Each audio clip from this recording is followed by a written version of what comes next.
De 1870 a 1913, el mundo se caracterizó por un creciente volumen de comercio internacional facilitado por avances en el transporte y la comunicación. También incrementó la movilidad internacional de capital y de mano de obra, es decir, se produjeron grandes migraciones de personas, especialmente desde países de Europa hacia países de América, como Canadá, Estados Unidos y Argentina. Y a pesar de que es más famosa la migración europea hacia el norte del continente, el número de inmigrantes como proporción de la población total era mayor en Argentina que en Estados Unidos.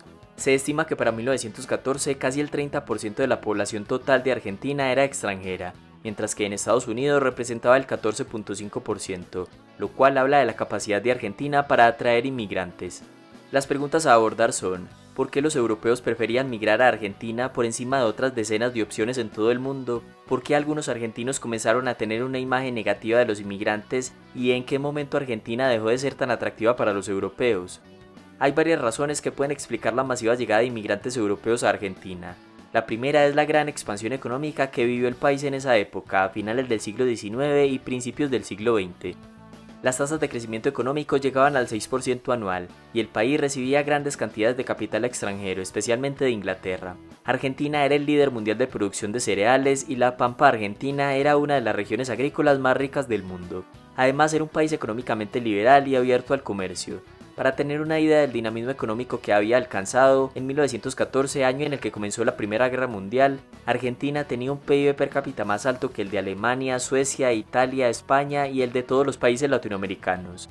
El país se caracterizaba por la abundancia de tierras, el crecimiento de la producción agrícola y la escasez de trabajadores.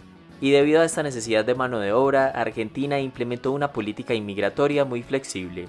Los argentinos estaban divididos por intereses opuestos, los de Buenos Aires que estaban de acuerdo con la inmigración europea y los de las provincias del interior que preferían la cultura local, pero finalmente predominaron las ideas a favor de la inmigración. Con la Constitución de 1853 se otorgó protección a los extranjeros y se les concedía casi los mismos derechos civiles que a los argentinos. Esto decía el artículo 25 de la Constitución.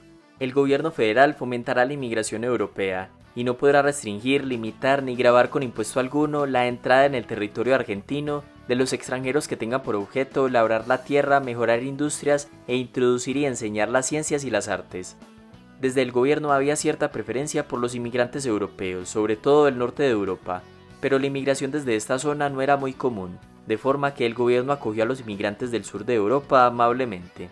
Estas preferencias fueron influidas por una parte de la sociedad que percibía a la gente de piel oscura como culturalmente inferior a los blancos europeos. Las políticas del gobierno dieron sus frutos porque según el Censo Nacional de 1895, de unos 4 millones de habitantes, el 25.4% eran extranjeros, o sea, alrededor de 1 millón de personas.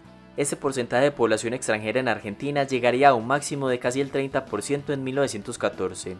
En ese mismo año, el 39% de la población extranjera en Argentina provenía de Italia, el 35% de España, el 3.9% de Rusia, seguido de Uruguay y de otros países europeos y suramericanos.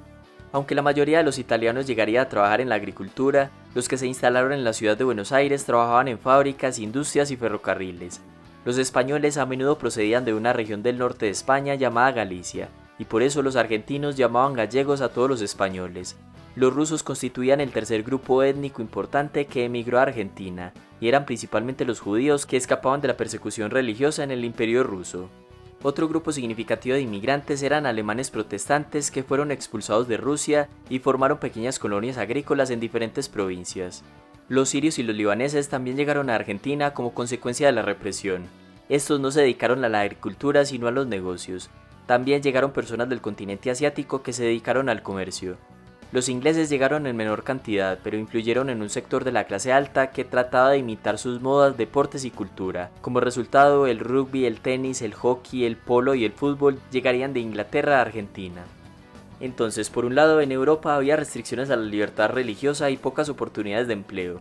Y por otro lado, Argentina estaba en pleno auge y había escasez de mano de obra. Era un líder productor mundial agrícola y contaba con políticas como la libertad religiosa, el derecho a la propiedad privada y una actitud amistosa hacia los extranjeros. Estos factores incentivaron la inmigración masiva. Pero hay otra razón fundamental que motivaba a emigrar especialmente a los italianos y a los españoles, la cual era unos mayores salarios. Aunque Argentina no podía competir por la mano de obra ofreciendo los salarios que pagaban en Estados Unidos, dentro de Latinoamérica casi ningún país podía competir con Argentina. En este país, junto a Uruguay, los salarios eran 200% más altos que los de Italia, Portugal y España. Como consecuencia de este mayor ingreso esperado, era otra de las razones que motivaba a los europeos, combinada con mayores probabilidades de encontrar un empleo que en sus países de origen. De hecho, había inmigrantes denominados golondrina o de temporada, que no estaban interesados en quedarse a vivir en Argentina, sino que viajaban por temporadas aprovechando los mayores salarios y también el auge del barco a vapor que hacía el viaje hacia América más barato y más rápido que antes. Por eso la tasa de retorno de los italianos, por ejemplo, desde Argentina era alta. Entre 1861 y 1914, el 47% regresaba a Italia. Esto no era algo extraño. En Estados Unidos la tasa de retorno de los italianos en el mismo periodo fue del 52%. O sea que se puede decir que gran cantidad de inmigrantes buscaban progresar económicamente en América y regresar a sus países. Ahora, si la llegada de inmigrantes europeos parecía beneficiar demográfica, económica y culturalmente a la Argentina, ¿por qué comenzaron a tener cierta imagen negativa en el país? Después de 1900 empezaron a surgir fuerzas anti-inmigración, principalmente entre las élites que veían cómo los inmigrantes podían amenazar la estabilidad del país. Según ellos, junto a trabajadores extranjeros que aportaban a la fuerza laboral en el sector agrícola, también llegaban ambiciosos empresarios, ahorradores y emprendedores que empezaban a amenazar el prestigio y los beneficios de la élite argentina.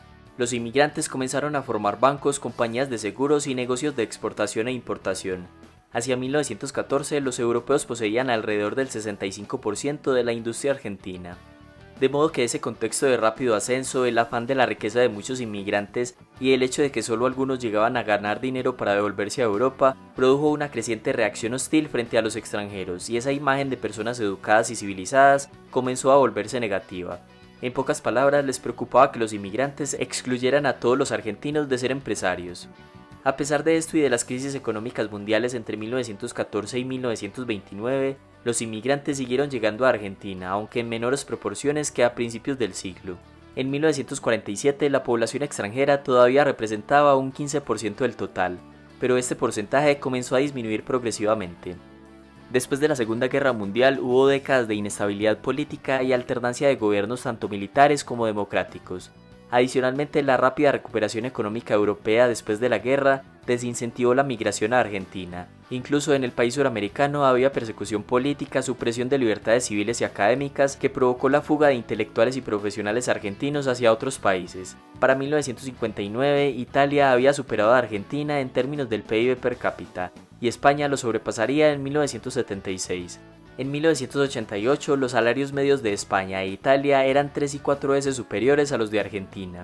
En fin, ya Argentina no era tan atractiva para los europeos, pero sí para los habitantes de países vecinos: Bolivia, Brasil, Chile, Paraguay y Uruguay. Esta gráfica muestra, según el censo de 2010, que el 30% del total de la población extranjera era de Paraguay, el 19% de Bolivia, y ya los italianos solo representaban el 8.2% y los españoles el 5.2%. Y si miramos la población extranjera como proporción del total, para 2019 era del 4.9%, la cual sigue estando por encima del promedio de Latinoamérica, pero comparada con sus rivales de principios del siglo como Estados Unidos, Canadá y Australia, resulta ser una cifra muy baja. ¿Podrá Argentina recuperar el terreno perdido y ser de nuevo ese lugar donde los europeos quisieran emigrar? Hasta acá este video, gracias por llegar al final y no olviden dejar su opinión en los comentarios.